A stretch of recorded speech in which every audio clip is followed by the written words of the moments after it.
بالله من الشيطان الرجيم. بسم الله الرحمن الرحيم، والحمد لله رب العالمين، والصلاة والسلام على أشرف الأنبياء والمرسلين، سيدنا ونبينا وحبيب قلوبنا أبي القاسم المصطفى محمد. اللهم صل على محمد وآل محمد وعلى أهل بيته الطيبين الطاهرين.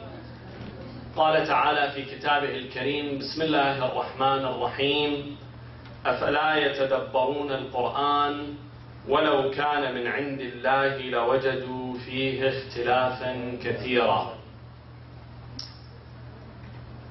Part of our daily rituals during the holy month of Ramadan, we recite the Holy Quran as well. And then there is a great emphasis on recitation of Quran. Rasulullah sallallahu alayhi wa alayhi says that if you recite one ayah during this holy month, your reward that you will receive in this month will equal as if you have read the entire Quran in any other month.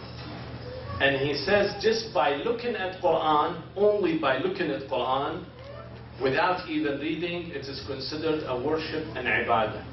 So there is always an emphasis on Quran.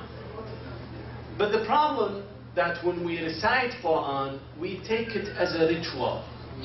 Just some statements, some words, whether we understand them or shallowly understand them, we say them.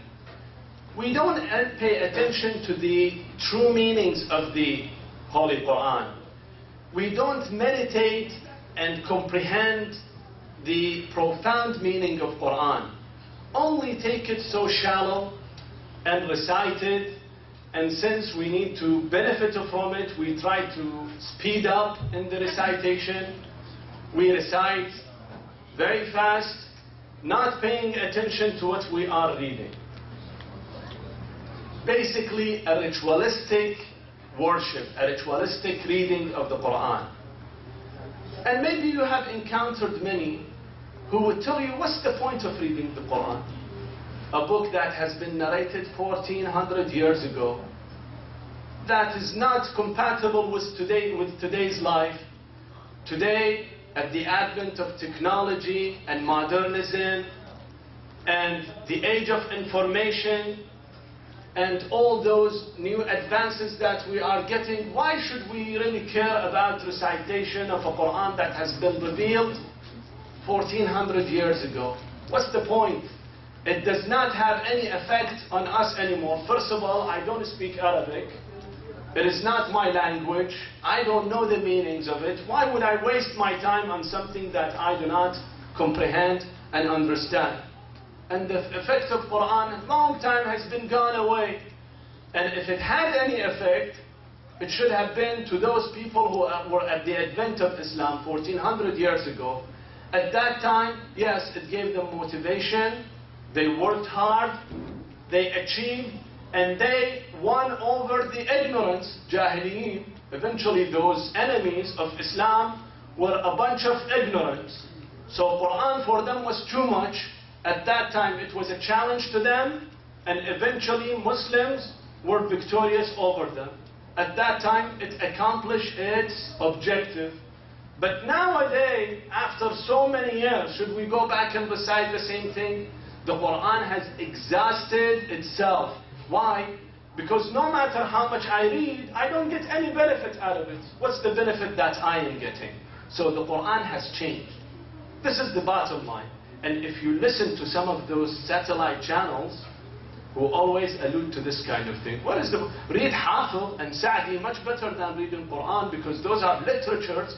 But what do you read about some jargons that you do not understand? This is the point of them. But in reality, brothers and sisters, when we look at Quran, Quran is not only God's revelation and the everlasting miracle of Rasulullah sallallahu alayhi wa alihi. Rather, it has saved the nation at the beginning of Islam to transform itself, changing fundamentally from an ignorant, backward Bedouins to a modern state that after 200 years of Islamic empire has captured the entire planet at the time.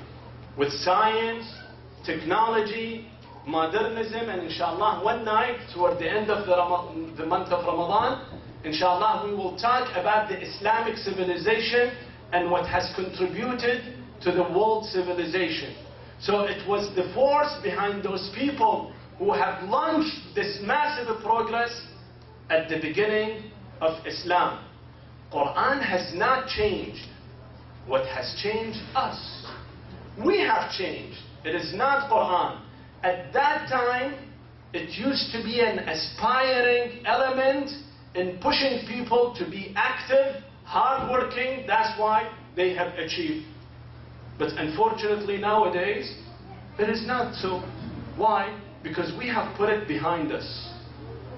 وَقَالَ الرَّسُولُ, the ayah says, وَقَالَ الرَّسُولُ يَا رَبِّ إِنَّ قَوْمِ اتَّخَذُوا هَذَا الْقُرْآنَ مَهْجُورًا.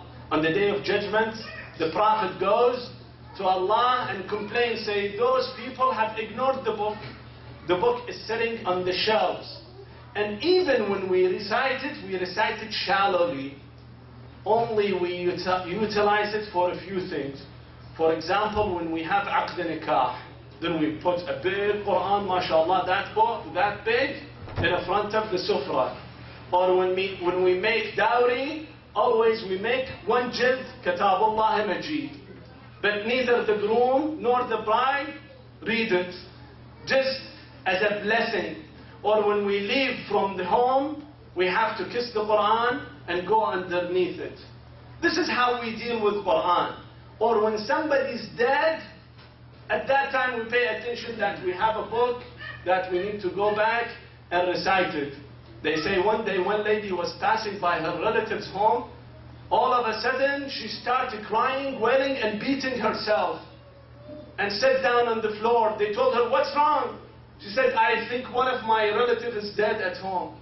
How did you know? Because I overheard the Quran. Somebody's reciting Quran in the home. So it has become a point for deceased, for those people who are dead. This is how we deal with the Holy Quran. We deal with it so shallow. Of course, when you deal with it so shallow, you don't see the effect. Allah subhanahu wa ta'ala says, وَنُنَزِّلُ مِنَ الْقُرْآنِ مَا هُوَ شِفَاءٌ وَرَحْمَةٌ. That from Quran you will see cure and a blessing. But if I don't see it, is it my problem? Is it Quran a problem or my problem? You take water and pour it on a sand in the desert. Do you see any plant? You don't see any plant. Why? It's not the problem with the water. The problem is with the seed. The problem is with the sand. Therefore, when we recite Quran or the Quran go inside of us, it's because of our hearts.